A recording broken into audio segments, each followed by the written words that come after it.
Praise the Lord. ஆண்டவராகிய இயேசு கிறிஸ்துவின் நாமத்தில் உங்கள் அனைவரையும் இன்று சந்திப்பதில் மகிழ்ச்சி அடைகிறேன். ஒரு பாடலை நாம் சேர்ந்து பாடுவோம்.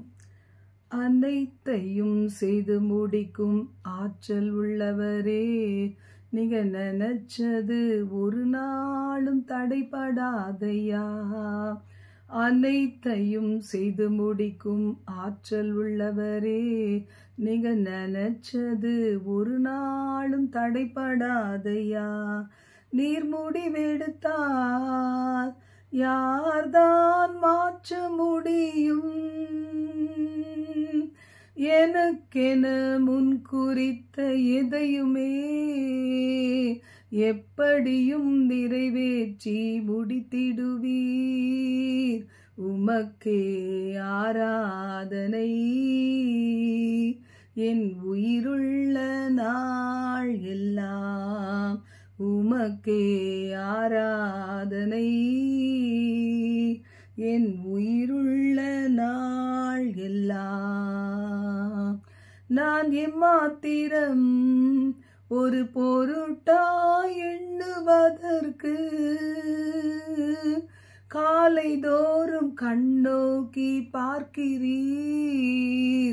நிமிஷம் தோறும் விசாரித்து மகிழ்கிறீர்.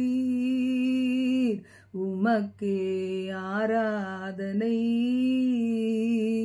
என் உயிருள்ள நாள் எல்லாம். உமக்கே ஆராதனை என் உயிருள்ள நாள் எல்லாம். என்னை புடமிட்டா நான் பொன்னாக துலங்கிடுவேன். நான் போகும் பாதைகளை அறிந்தவரே, உந்தன் சொல்லை உணவு போல காத்து கொண்டேன். உமக்கே ஆராதனை என் உயிருள்ள நாள் எல்லாம். உமக்கே ஆராதனை என் உயிருள்ள நாள் எல்லாம். நான் எண்ணி முடியா அதிசயம் செய்பவரே, காயப்படுத்தி கட்டுப்போடும் கர்த்தரே, அடித்தாலும் அணைக்கின்ற அன்பரே, உமக்கே ஆராதனை என் உயிருள்ள நாள் எல்லாம். உமக்கே ஆராதனை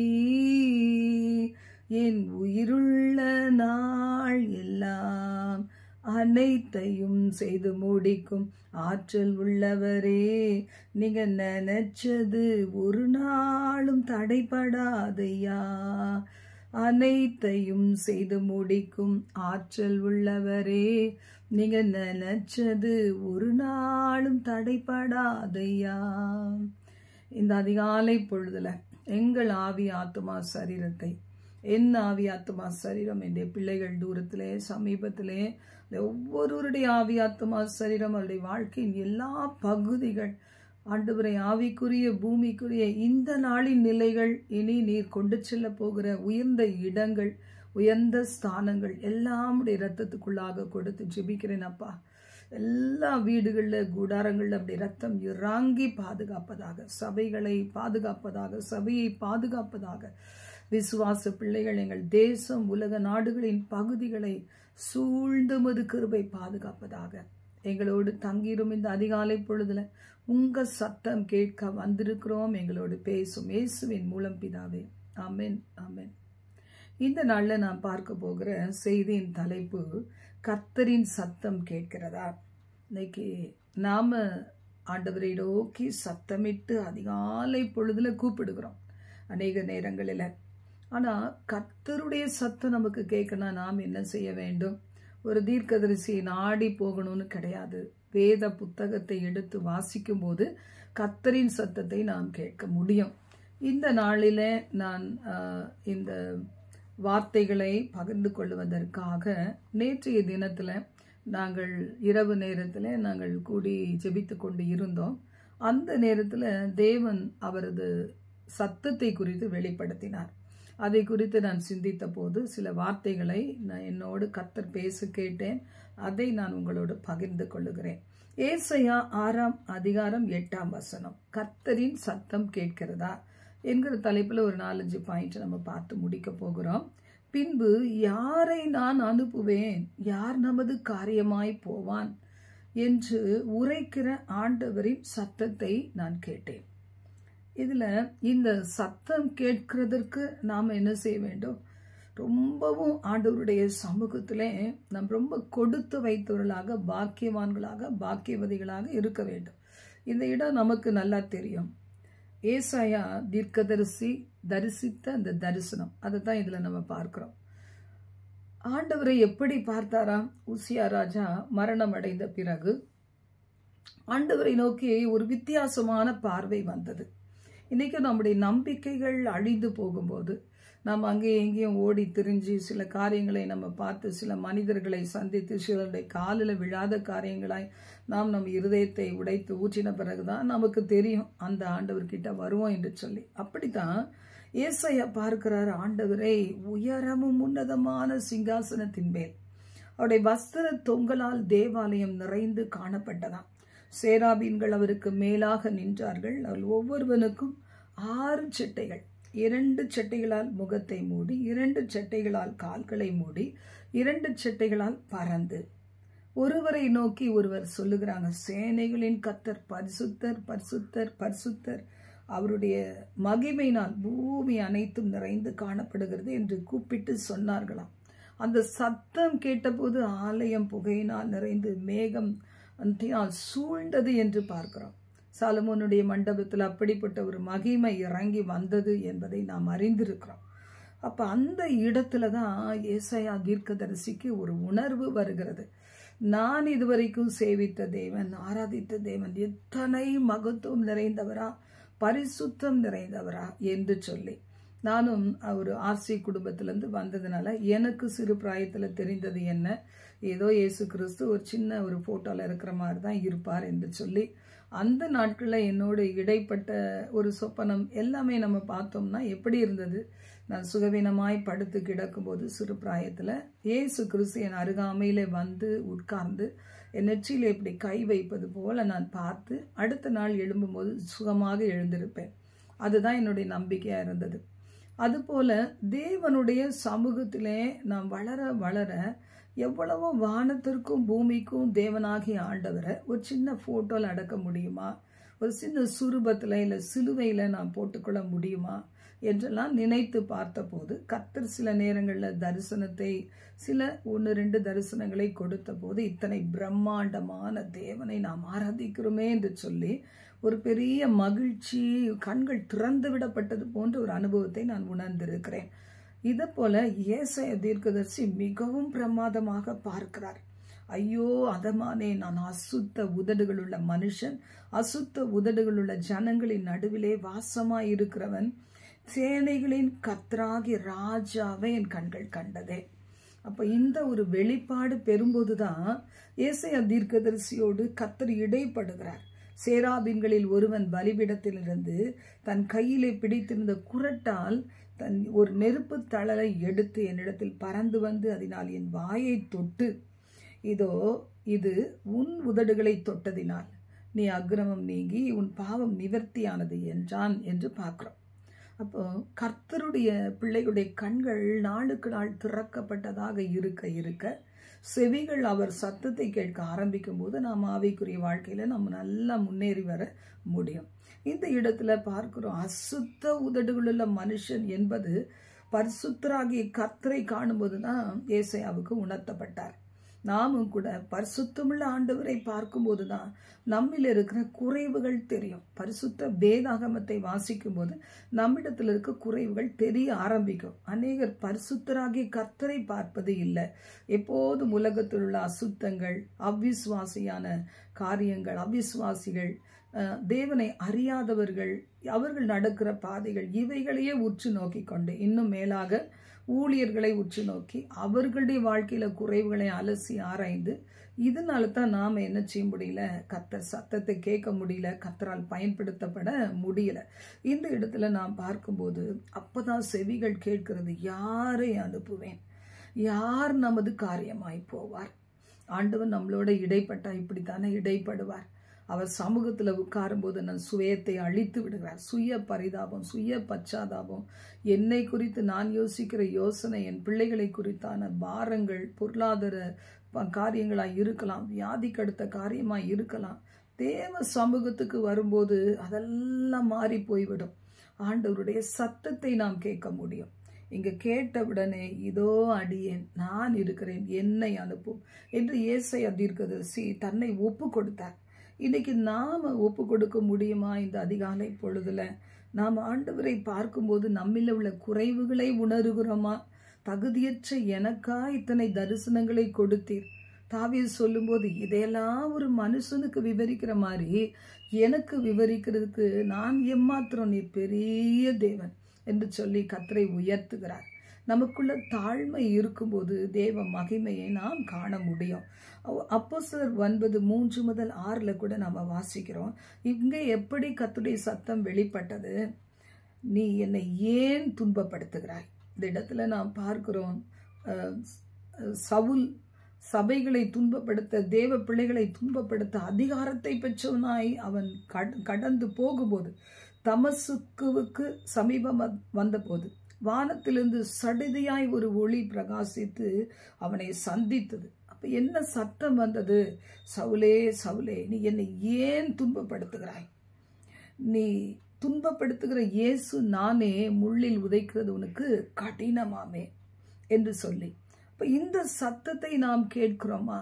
இன்னைக்கு அநேக நேரத்துல உறவுகளில் பாருங்க, ஒருத்தருக்கு ஒருத்தர் விரோதமாய் செயல்படுகிற காரியம், சபைகளிலே ஒருத்தருக்கு ஒருத்தர் விரோதமாய் செயல்படுகிற காரியம், எல்லாருமே கர்த்தருடைய ஊழியத்துல இருந்தாலும் ஒருவரை ஒருவர் நேசிக்க முடியாத, அங்கீகரிக்க முடியாத ஒரு சூழ்நிலைகள். இன்னைக்கு ஆண்டவர் சொல்லுகிறார், சவுலே சவுலே, நீ என்னை ஏன் துன்பப்படுத்துகிறாய்? கர்த்தருடைய உள்ளம் வலிக்கும்.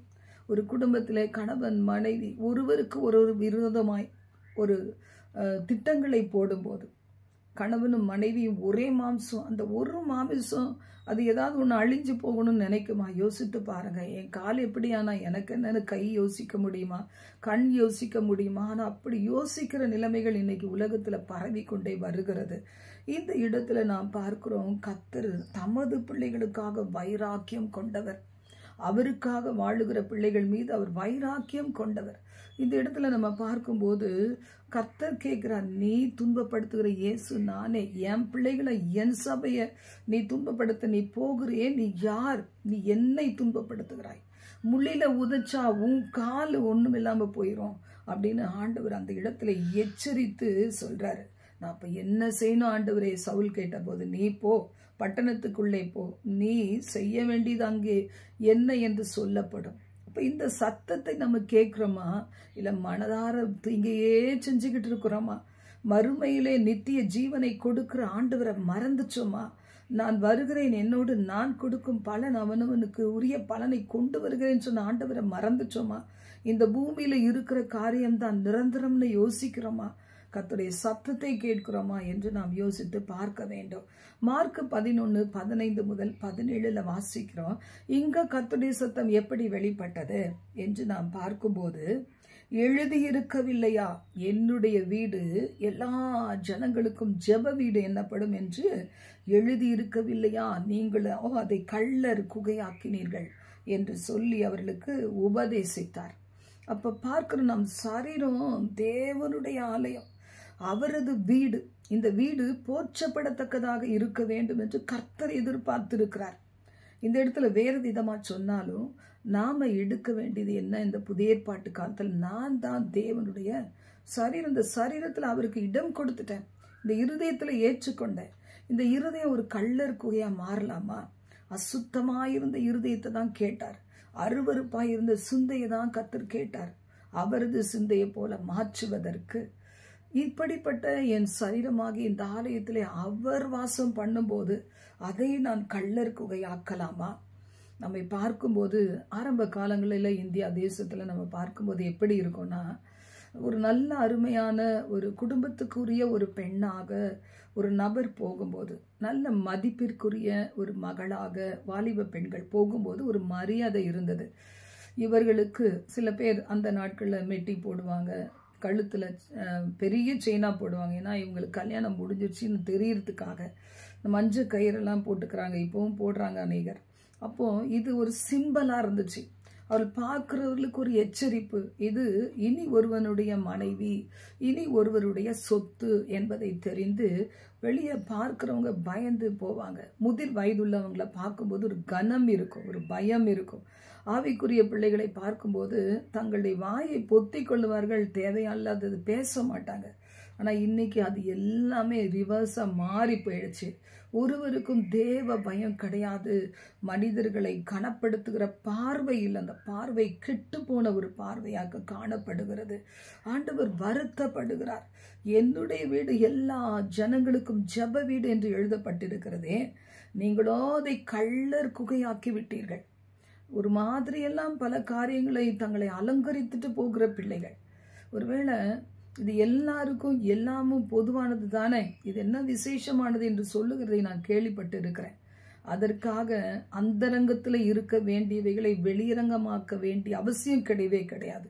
பிறரை இடரச் செய்யக்கூடிய காரியத்தை செய்துவிட்டு இது எனக்கு கொடுத்த சுதந்திரம் என்று சொல்லுவதில் அர்த்தமே கிடையாது. ஆனால் வெளிநாடுகளிலே காணப்படுகிற காரியங்கள் நம்முடைய இந்தியா தேசத்திலையும் நிறைய காணப்படத்தான் செய்து, ஆனால் அதைவிட இன்னும் மோசமான நிலைமைகளில் கூட காணப்படுகிறாங்க பல இடங்களில். ஆனால் இதை காண நேரிடுகிற ஒருவர் எப்படிலாம் யோசிப்பாங்க என்பதை மறந்து போய் வாழுகிற பிள்ளைகளாய் நம்மில் அநேகர் காணப்படலாம், நம்முடைய குடும்பங்களிலே காணப்படலாம். அது எவ்வளவு வேதனைக்குரிய காரியம். ஆண்டவர் அதை பொறுத்து கொள்ளுகிற தேவன் அல்ல. சொல்லப்பட்டிருக்கு, எருசலேமுக்கு வந்த போது தேவாலயத்தில் பிரவேசித்தார். இன்னைக்கு நம்ம செய்தியை கேட்குறோம் பார்த்தீங்களா? நம்மை இப்போ பார்க்கிறார்னு வைத்துக்கொள்வோம். நம்முடைய குடும்பங்களை நாம் அவர் கையில் ஒப்பு கொடுத்துருக்கிறோம். ஏன்னா நம்மால் செய்ய முடியாத எல்லாவற்றையும் நாம் அவர் கையில் கொடுத்து விடுகிறோம். அவர் நமக்காக செய்து முடித்திருக்கிறார் என்பதை விசுவாசிக்கிறோம். அவர்களுக்காகவும் கிரயம் சிந்தி இருக்கிறார் நம் குடும்பத்தினருக்காக என்பதை விசுவாசிக்கிறோம். ஒரு குடிகாரனுக்காக, பாவம் செய்கிற ஒரு மனுஷனுக்காக, தேவனை மறந்து வாழ்கிறவர்களுக்காக, எல்லாமே என்னால உண்டானது என்று சொல்லி நேபுகாத் நேச்சார் மாதிரி பெருமை பாராட்டி கொண்டிருக்கிறவர்களுக்காக, கர்த்தரை மறந்து போய் இருக்கிறவர்களுக்காக, பின்மாற்றத்தில் போயிருக்கிறவர்களுக்காக ஆண்டவர் இயேசு கிரயம் செலுத்தி விட்டார். இதை நாம் விசுவாசித்து அவர் கரத்திலே கொடுக்கிறோம். ஆண்டவரே என்று சொல்லி அவரையே நோக்கி பார்க்கிறோம். ஆண்டவர் சொல்லுகிறாரு, எல்லாரையும் பார்க்கும்போது விற்கிறவர்கள் கொள்ளுகிறவர்களை துரத்தி விட்டு, காசுக்காரருடைய பலகைகளையும் புறாவைகளுடைய ஆசனங்களையும் கவிழ்த்து போட்டு, தேவாலயத்தின் வழியாக யாதொரு பண்டத்தையும் கொண்டு வர போக விடாமல், ஏன் வீடு இது கள்ளர் குகையா மாற்றுகிறீங்களே என்று சொல்லி அந்த இடத்துல அடித்து விரட்டினார் என்பதை நாம் பார்க்கிறோம். அப்போ இதுல என்ன எழுதப்பட்டு இருக்கிறது? ஏன் வீடு எல்லா ஜனங்களுக்கும் ஜெப வீடு. நம்முடைய ஆலயம் கூட அப்படித்தான்.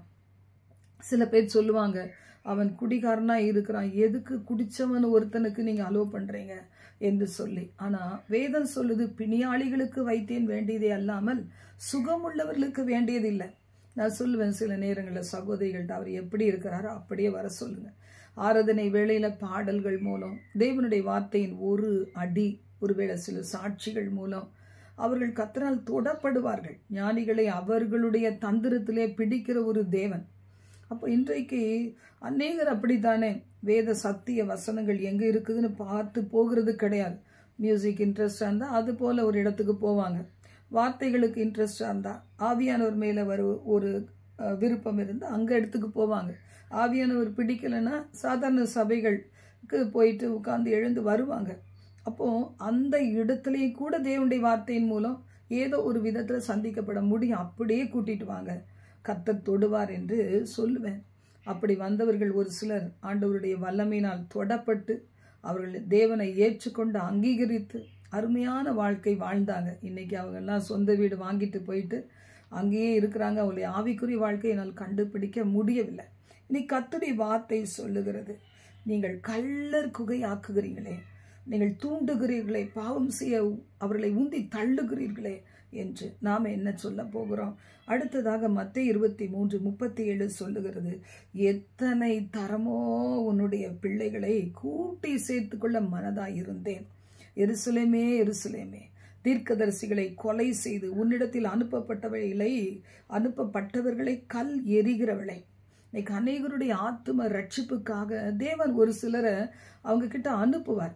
ஆனால் அவங்க என்ன செய்வாங்க? மூட் அவுட் பண்ணி, அவங்கள சுவிட்ச் ஆஃப் பண்ணி, அவங்கள வெளியே அனுப்பிடுவாங்க. நீ யார் சொல்றதுக்கு என்று கேட்பாங்க. இல்லைன்னா நடந்து கொள்ளுவாங்க, முகத்தை காண்பிப்பாங்க. கர்த்தருடைய வார்த்தை சொல்லுகிறது, எருசலேமே, தீர்க்கதரிசிகளை கொலை செய்வதை நீ விட மாட்டாயா? நல்லோரை பகைக்கிறதை நீ விட மாட்டாயா? உனக்கு ஆலோசனை சொல்லுகிறவர்களுடைய ஆலோசனையை கேட்காமல் எந்த மட்டும் உன் செவியை அப்படி அடைத்துக் கொள்ளுவாய்? ஆண்டவருடைய வார்த்தை சொல்லுகிறது, எத்தனை முறை கோழி எப்படி தன் குஞ்சுகளை ஆபத்துக்கு விலக்கி காக்க, கழுகின் பார்வைக்கு விலக்கி காக்க அது கூவி அழைத்து சேர்த்து கொள்ளுகிறதோ, அப்படி உன் மேல மனதாய் இருந்தேனே.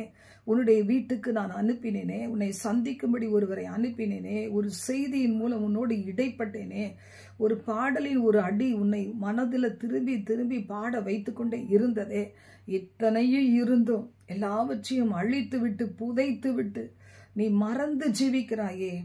இன்றைக்காவது நீ மனம் திரும்ப மாட்டாயா? கிருபையின் காலம், நீ மனம் திரும்பி விட மாட்டாயா என்று கர்த்தர் கேட்கிறாரே. நீங்க என்ன சொல்லுவீங்க?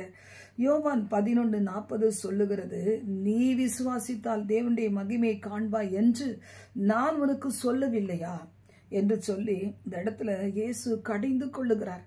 மரியாள், மார்த்தாள், லாசரு இருந்த குடும்பத்தில் லாசரு மரணத்துக்கு ஏதுவான வியாதி இருக்கிறான் என்று சொல்லி கேள்விப்பட்ட போது அவர் இன்னும் 4 நாள் கழிந்து அவர் கடந்து போனார். அது வரைக்கும் பிதாவின் சித்தத்தை நிறைவேற்றிவிட்டு அந்த இடத்திற்கு கடந்து போகும்போது லாசரு மரித்து போய் அவன் கல்லறையிலே வைக்கப்பட்டு விட்டான். மரித்து 4 நாள் ஆனது. அந்த இடத்துல எல்லோரும் அழுது புலம்பிக் கொண்டு இருக்கிறாங்க. தான் அதிகமாய் நேசித்த மரியாள், மார்த்தாளுடைய கண்களிலிருந்து வழிகிற கண்ணீர், அவளுடைய சத்தம் கேட்க முடியாமல் இயேசு தடுமாறினார். ஏன் இந்த பிள்ளைகள் என் வார்த்தைகளை புரிந்து கொள்ளவில்லை என்று தடுமாறினார். கர்த்தருக்கு ஒரு நோக்கம் உண்டு, தாமதத்திற்கு ஒரு நோக்கம் உண்டு.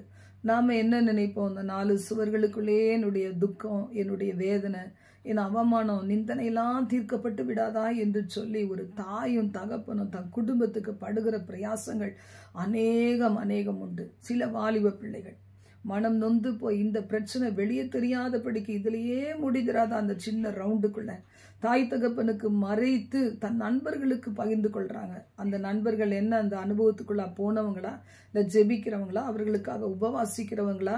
அப்படி ஒண்ணுமே இல்லை. ஒன்றுக்கும் உதவாத நண்பர்கள் அவர்கள்ல ஷேர் பண்ணி போய் சேர வேண்டிய செய்தி போய் சேர வேண்டியவர்களுக்கு போகாதபடிக்கு அநேக காலங்களுக்கு பிறகு அது வருத்தத்தை கொடுக்கக்கூடியதாக, அவமானத்தை கொண்டு வரக்கூடியதாக மாறி விடுகிறது.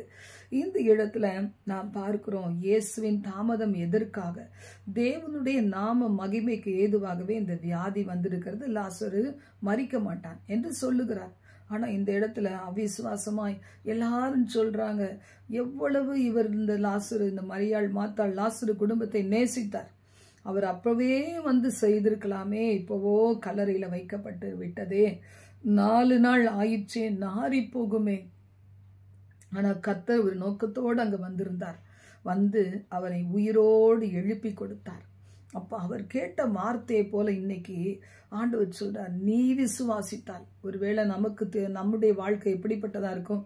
அபிரகாமுடைய வயது கூடின நிலைமை, சாராளுடைய கர்ப்பம் செத்து போன நிலைமை, இனி ஒரு நம்பிக்கை இல்லை, எலியாவை போல செத்தா போதும், அப்படியே சாப்பிடாம பட்டினி கிடந்தாவது வனாந்திரத்துல செத்து போவோங்கிற நிலைமை இப்படிலாம் காணப்படலாம். கர்த்தர் சொல்றார், நீ விசுவாசித்தால் உனக்கு நான் சொன்னவைகளை நிறைவேற்றும் அளவு நான் உன்னை விட்டு விலகுவதும் இல்லை, உன்னை கைவிடுவதும் இல்லை. ஒருவேளை நாம நினைக்கலாம், நாம் விசுவாசிக்கிற காரியத்துக்கு ஏற்றது போல சூழ்நிலைகள் எதுவுமே இல்லையே. பிசாசு சில நேரம் அப்படிதான் கொண்டு வந்து நெருக்குவான், விசுவாச போராட்டத்தை கொடுப்பான். ஆனா நினைக்க வேண்டியது என்ன? இயேசு சொன்னாரே, நீ விசுவாசித்தால் தேவனுடைய மகிமை காண்பாய். நான் விசுவாசிக்கிறேன் ஆண்டவரே என்று சொல்லி விசுவாசத்திலே வல்லவர்களாக மாறும்போது நிச்சயமாய் அநேக ஜனங்களுக்கு முன்பாக, அந்த லாசரு வீட்டுல போய் ஜெபிச்சிருந்தா அந்த கொஞ்சம் பேருக்கு தான் தெரியும். ஆனா அவர் பகிரங்கமா செய்யும் போது உலகமே வியக்கத்தக்க விதத்துல கர்த்தர் அற்புத சாட்சியாய் லாசருவை உயிரோடு எழுப்பினார். இந்த சந்திக்கிற இதை நாம் கேட்டுக்கொண்டிருக்கிற நமக்கு உலக நாடுகள் எங்கும் தேவன் செய்கிற அதிசயம் இப்படியும் இருக்கக்கூடுமோ? ஏன் இப்படி நடக்கக்கூடாது? என்னுடைய நம்பிக்கைகள் ஒரு 6 வருஷத்துக்கு முன்னாடி மறிச்சு போச்சு, 5 வருஷத்துக்கு முன்னாடி கலைந்து போனது, 3 வருஷத்துக்கு முன்பு அது சிதைந்து போனது என்னுடைய வாழ்க்கை என்றெல்லாம் நம்ம சொல்ல மாட்டோம். இதை மறுபடியும் துளிக்கச் செய்கிற, உயிரோடு எழுப்பி கொண்டு வருகிற இயேசு எனக்காக இருக்கிறார் என்று நம்மால விசுவாசிக்க முடியும். கர்த்தருடைய வார்த்தை சொல்லுகிறது, நீங்களும் என்னை விட்டு போய்விட மனதாய் இருக்கிறீர்களோ? அநேக நேரத்துல துன்பங்கள் ஒரு சிலரை, உபத்திரவங்கள் கர்த்தரிடத்துல கிட்டி சேர்க்கிறது.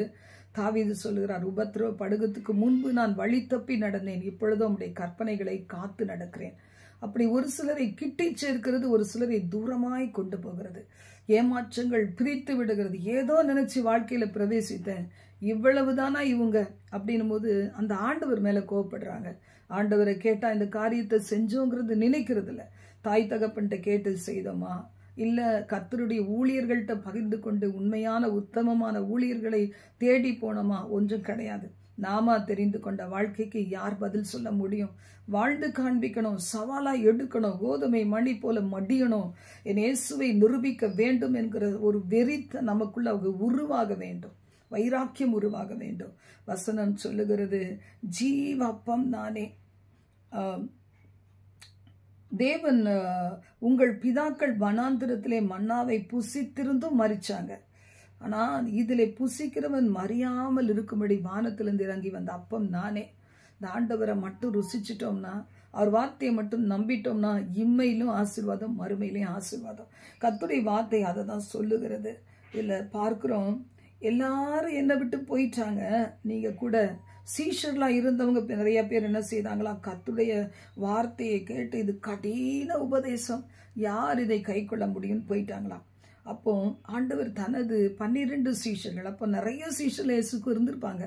ஏன்னா 12 பேர் அனுப்பிச்சாரு. அநேகர் சீஷர்களாக வந்திருப்பாங்க, சிலர் பார்வையாளர்களா இருந்திருப்பாங்க. அப்புறம் 70 பேரை அனுப்பிச்சாரு. அப்போ நிறைய பேர் சீஷர்கள் கூட்டத்துல வந்திருப்பாங்க. ஆனா அவங்களுக்கு எப்படி தோணுது, கடினமான உபதேசம், என்னை புசித்தால் அப்படின்னு சொல்றாரு. இந்த அப்பத்தை புசிக்கிறவன் என்றென்றைக்கும் பிழைப்பான். மன்னாவை புசித்தவங்களுக்கு பசி வந்துச்சு, தாகம் வந்துச்சு, ஏக்கம் வந்துச்சு. அவங்க காடைகளை கேட்டாங்க, இறைச்சியை கேட்டாங்க. இப்படி பல காரியம். அவளுக்கு சுகவீனம் வந்துச்சு, பலவீனம் வந்துச்சு. ஆனா என்னை நான் ஒப்பு கொடுக்கிறேன், என் மாம்சத்தை புசிக்கிறவர்களுக்கு, என் ரத்தத்தை பானம் பண்ணுகிறவர்களுக்கு தாகம் இல்லை, நான் கொடுக்கும் தண்ணீரை குடிக்கிறதுக்கு தாகம் இல்லை என்று ஆண்டவர் சொல்லும் போது, இது மிக கடினமான உபதேசம், இதை யார் கேட்பாங்க அப்படின்னு சொல்லிட்டு பின்வாங்கி போறாங்க, முறுமுறுக்கிறாங்க. அப்ப ஆண்டவர் சொல்றாரு, ஆவிதான் உயிர்ப்பிக்கும், மாம்சத்துல உங்களுக்கு ஒன்றும் புரியாது. ஆவியானவர்ல இருந்தா உங்களுக்கு புரியும். ஒருவன் ஆவிக்குள்ளவனா இருந்தா ஆவிக்குரியவளையும் அறிவான். ஜென்ம ஸ்பாவம் உள்ள மனுஷன் தானுக்கு என்னமோ படிச்சிருந்தாலும் அந்த மூளையில யோசித்து பார்த்தா ஒன்றும் புரியாது. கர்த்தருடைய வார்த்தை சொல்லுகிறது, ஒருத்தனும் என் பிதாவின் அருளை பெறாவிட்டா என்கிட்ட வரவே மாட்டான் என்று சொல்லி அவர் சொல்லிட்டு, சீஷரில் அநேகர் 66 வாசிக்கிறோம், அவரோடு நடக்காம பின்வாங்கி போனாங்க. அப்ப இயேசு 12 நோக்கி, நீங்களும் என்னை விட்டு போய்விட மனதாய் இருக்கிறீர்களா? அப்போ யாரிடத்துல போவோம்? நித்திய ஜீவ வசனங்கள் உம்மிடத்திலே உண்டே, நீ ஜீவனுள்ள தேவனுடைய குமாரனாகிய கிறிஸ்து என்று விசுவாசித்தும் அறிந்தும் இருக்கிறோம். ஆண்டவரை மட்டும் நல்லா அறிஞ்சிட்டோம், நான் புரிஞ்சிட்டோம்னா அவரை விட்டு போகவே மாட்டோம். இன்னைக்கு எதற்காகவும் இயேசு விட்டு கொடுக்கவே மாட்டோம். இன்னைக்கு அநேகர் பாருங்க, ஆண்டவரை அறிகிறத விட தனக்கு தெரிகிறவைகளை அறிகிறாங்க. எங்களுடைய லிங்க்ல கூட வருகிறவுடைய அருமையான ஒரு சகோதரி எவ்வளோ தேவனுக்காக செய்தவங்க.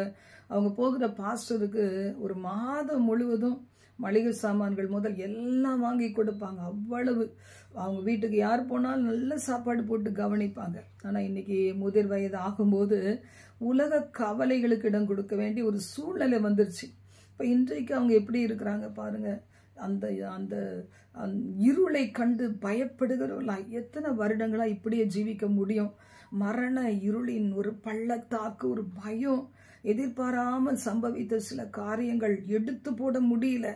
எப்போதும் பிள்ளைகளை குறித்து ஒரு ஏக்கம். அன்றைக்கு பிரகாசித்தவர்கள் இன்னைக்கு பிரகாசிக்க முடியலையே, வருத்தமாயிருக்கும். அவர்களுக்கு நாங்கள் ஜெபத்தோடு அவர்களுக்கு ஆலோசனைகளை கொடுத்து ஜெபிக்கும் போது ஒரு இரவு நல்லா தூங்குவாங்க, ஒரு பகல் நல்லா இருப்பாங்க, மறுபடியும் சோர்ந்துருவாங்க. வசனம் சொல்லுகிறது, நீங்களும் என்னை விட்டு போய்விட மனதா இருக்கிறீர்களோ. அப்போ சீஷர்கள் சொல்றாங்க, நித்திய ஜீவ வசனம் உம்மிடத்தில் உண்டு, நாங்க எங்கிருந்து போக முடியும்? இன்னைக்கு கர்த்தர் சத்தம் கேட்குறீங்களே, கேட்குறோம்ல, நம்ம ஆண்டவருக்கு ஒப்பு கொடுப்போமா? அந்த சத்தத்துக்கு பதில் கொடுப்போமா? இப்படி அநேக சத்தங்கள் தேவனுடைய வார்த்தையிலே உண்டு. இன்னைக்கு கொஞ்சம் தான் நம்ம பார்த்துருக்குறோம். பதில் செய்வோம், ஆண்டவருக்கு பதில் கொடுப்போம். உங்க சத்தம் கேட்குறப்பா, என்னை மன்னியும், என்னை ஏற்றுக்கொள்ளும், என்னை நடத்தும் என்று ஒப்பு கொடுப்போம். கர்த்தர் உங்களை ஆசீர்வதிப்பார். ஜெபிக்கலாம்.